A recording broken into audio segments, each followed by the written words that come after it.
राजस्थान में लोकसभा चुनाव होने के बाद अब सब तरफ नतीजों का इंतजार है और इसी के साथ कयासों का बाजार भी गर्म है। जहां तक झुंझुनू सीट का सवाल है तो सट्टा बाजार और आम अटकलों में कांग्रेस की जीत पक्की बताई जा रही है, पर भाजपा और भाजपा समर्थक भी तर्कों के साथ जीत का दावा कर रहे हैं। नमस्कार, मैं शेख जोया, आप देख रहे हैं द नगरी मीडिया। लोकसभा चुनाव होने के बाद अब हर किसी को नतीजों का इंतजार है। अगर बात करें झुंझुनू सीट की तो सट्टा बाजार और आम अटकलों में कांग्रेस के विजेंद्र ओला की जीत तय बताई जा रही है, पर वहीं भाजपा और भाजपा समर्थक भी तर्कों के साथ जीत के दावे कर रहे हैं।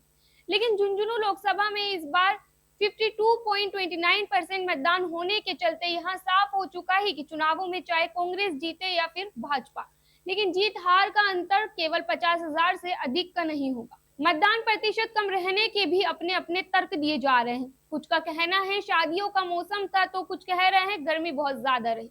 इसी के साथ दोनों ही प्रत्याशियों के टिकट की घोषणा काफी देर से हुई, जिसके कारण प्रचार प्रसार का पर्याप्त समय नहीं मिला और कोई भी प्रत्याशी चुनावी माहौल भी नहीं बना पाया। खेतों में फसल कटाई में मसरूफ ग्रामीण मतदाताओं का कहना है कि उन्हें तो एक दिन भी ऐसा नहीं लगा कि चुनाव है और चुनावी माहौल है। इसके साथ साथ दोनों ही पार्टियों के नेता और कार्यकर्ताओं में प्रचार को लेकर भारी लापरवाही देखी गई। दोनों दलों के विधानसभा क्षेत्रों के बड़े नेता भी सिर्फ चेहरे दिखाने तक ही सीमित रहे। उन्होंने अपना कोई दमखम नहीं दिखाया तो कार्यकर्ता भी घर से बाहर नहीं निकले। लोगों का तो ये भी कहना है दोनों पार्टियों ने जो बूथ एजेंट तय किए थे वो सिर्फ टाइम पास करने के लिए बूथ पर बैठे रहे।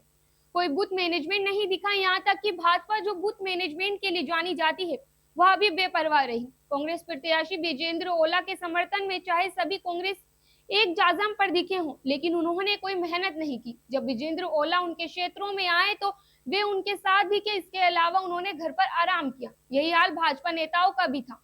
वे भी प्रत्याशी शुभकरण चौधरी के साथ सिर्फ दौरे पर ही दिखे। कार्यकर्ताओं और नेताओं की निष्क्रियता को देखकर हार जीत के बारे में कुछ भी स्पष्ट नहीं कहा जा सकता है। झुंझुनू का सट्टा बाजार पिछले करीब एक महीने से मुस्तहकम है। सट्टा बाजार में भाव कांग्रेस के पक्ष में है। सट्टा बाजार की माने तो कांग्रेस प्रत्याशी विजेंद्र ओला की जीत तय बताई जा रही है। उनके भाव 15 पैसे हैं, वहीं भाजपा प्रत्याशी शुभकरण चौधरी का भाव 3 रुपए है। सट्टा बाजार में जिस प्रत्याशी या पार्टी का भाव जितना कम होता है उसकी जीत की संभावना उतनी ही अधिक होती है। सटोरिया तो एक तरह से कांग्रेस को जिता चुके हैं, लेकिन सटोरिया भी अंदर ही अंदर आशंकित है क्योंकि कम वोटिंग ने सारे आंकड़ों को बिगाड़ कर रख दिया है। ऐसी तमाम और खबरों के लिए देखते रहिए द नगरी मीडिया।